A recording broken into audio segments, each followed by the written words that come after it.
Bom dia, meus queridos irmãos. Nós vamos fazer um resumão da lição da semana. Ela será em 3 partes. Você assiste essa, depois com calma a segunda, a terceira, que é uma lição muito importante. É a primeira lição que ela vem falar: sereis minhas testemunhas. A lição vem falar do livro de Atos. E começa assim: recebereis poder ao descer sobre vós o Espírito Santo, e sereis minhas testemunhas, tanto em Jerusalém, como em toda a Judéia e Samaria, e até os confins da terra. Atos, capítulo 1, versos 8. Bom, o livro de Atos, ele é bem extenso. Ele tem 28 capítulos. E o livro de Atos, ele cobre um período de mais ou menos 3 décadas, ou seja, 30 anos da história da igreja primitiva. O relato, ele tem o seu início em 31 depois de Cristo, com a ascensão de Jesus, até o primeiro aprisionamento de Paulo em Roma, no ano 62. Todo mundo tem um pensamento em comum de quem escreveu esse livro foi Lucas, que também escreveu o 3º evangelho.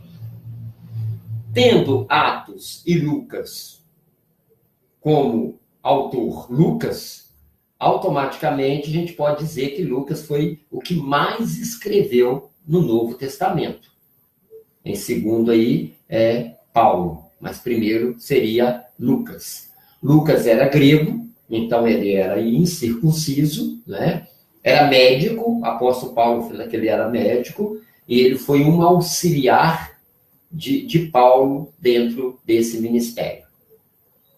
Outro detalhe interessante nos 2 livros, eu quero dizer que o livro de Atos ele é uma sequência do 3º evangelho, do livro de Lucas.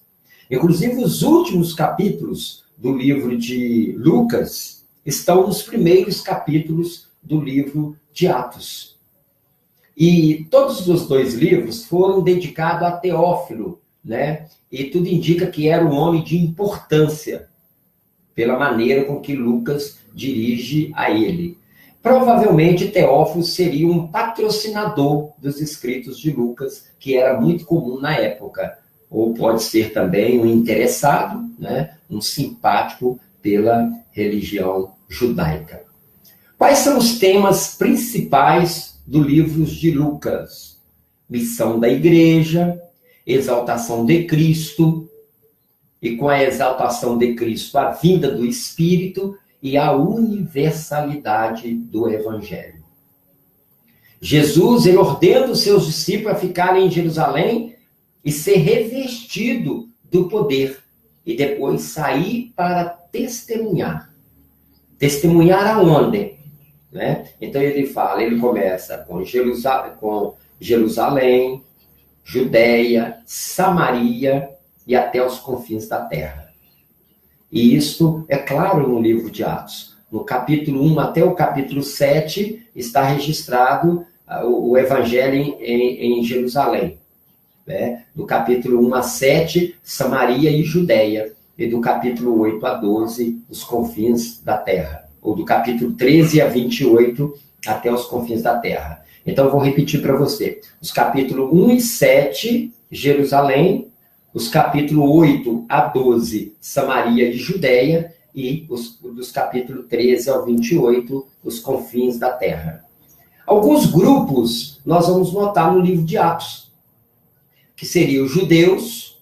Eles eram extremamente exclusivistas, né? Os judeus helenistas, nascidos fora aí da Palestina, que falava grego e não aramaico, os prosélitos e os tementes a Deus. Eu quero explicar cada um. Judeu todo mundo já sabe, né? Eram muito exclusivistas. E isso era um problema para a pregação do evangelho. O apóstolo Paulo sofreu com os judeus por causa disso. Já os judeus helenistas, que era maior do que os judeus nascidos na região da Palestina, era maior, era em torno de 60% a mais. Naquela época tinha em torno aí de 10 milhões de judeus, 6 milhões não eram nascidos na região. Tinha sangue judeu, mas não nasceu, que eram os judeus helenistas. Helenista porque eles eram muito influenciados pela cultura grega. Tanto é que eles falavam grego, né? Diferente dos judeus de nascença mesmo, que falava aí o aramaico.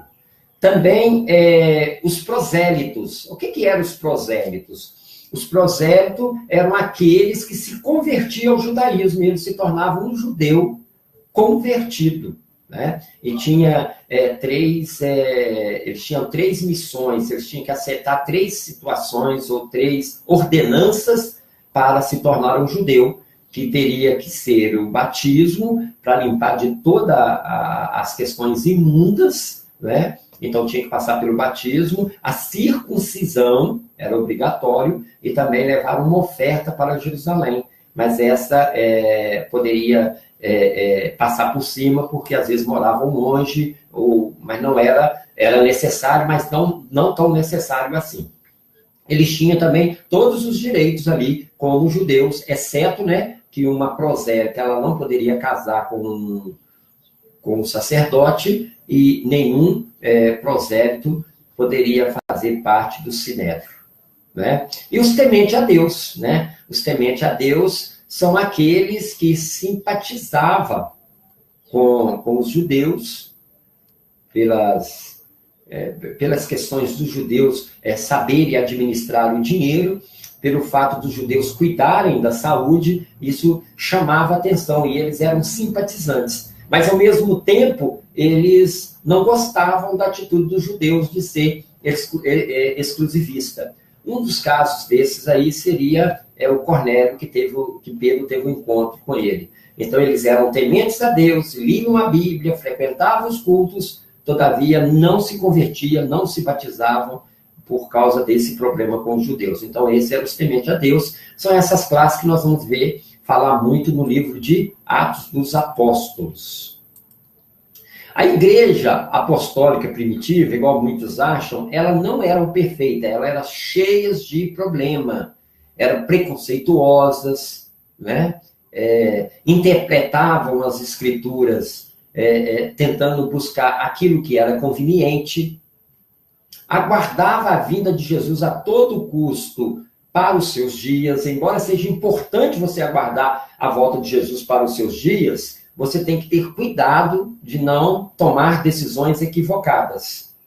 Então, eles não entendiam a missão de Pentecoste, que era o começo da missão, eles entendiam que era o fim da missão.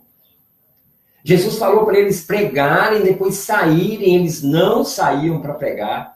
Precisou de levantar Paulo para fazer esse trabalho, precisou de uma perseguição para empurrar eles de lá. Aceitava a justificação pela lei, não pela fé. Criticava Paulo e seu ministério. Paulo nunca teve vida fácil com eles. Ele não era reconhecido como apóstolo. Então era longe de ser uma igreja perfeita. Ela estava sendo preparada. E é interessante que uma escritora americana, ela fala, embora existam males na igreja e tenha de existir até o fim do mundo, a igreja desses últimos dias há de ser a luz do mundo poluído e desmoralizado pelo pecado. Essa igreja, débil e defeituosa, precisando ser repreendida, advertida e aconselhada, é o único objeto na terra a qual Cristo confere sua suprema consideração. Testemunho para Ministro, página 45 e 49. Eles tinham algumas atitudes que não eram atitudes cristãs, né? Nós vamos deixar para a segunda etapa, né, a continuação desse estudo.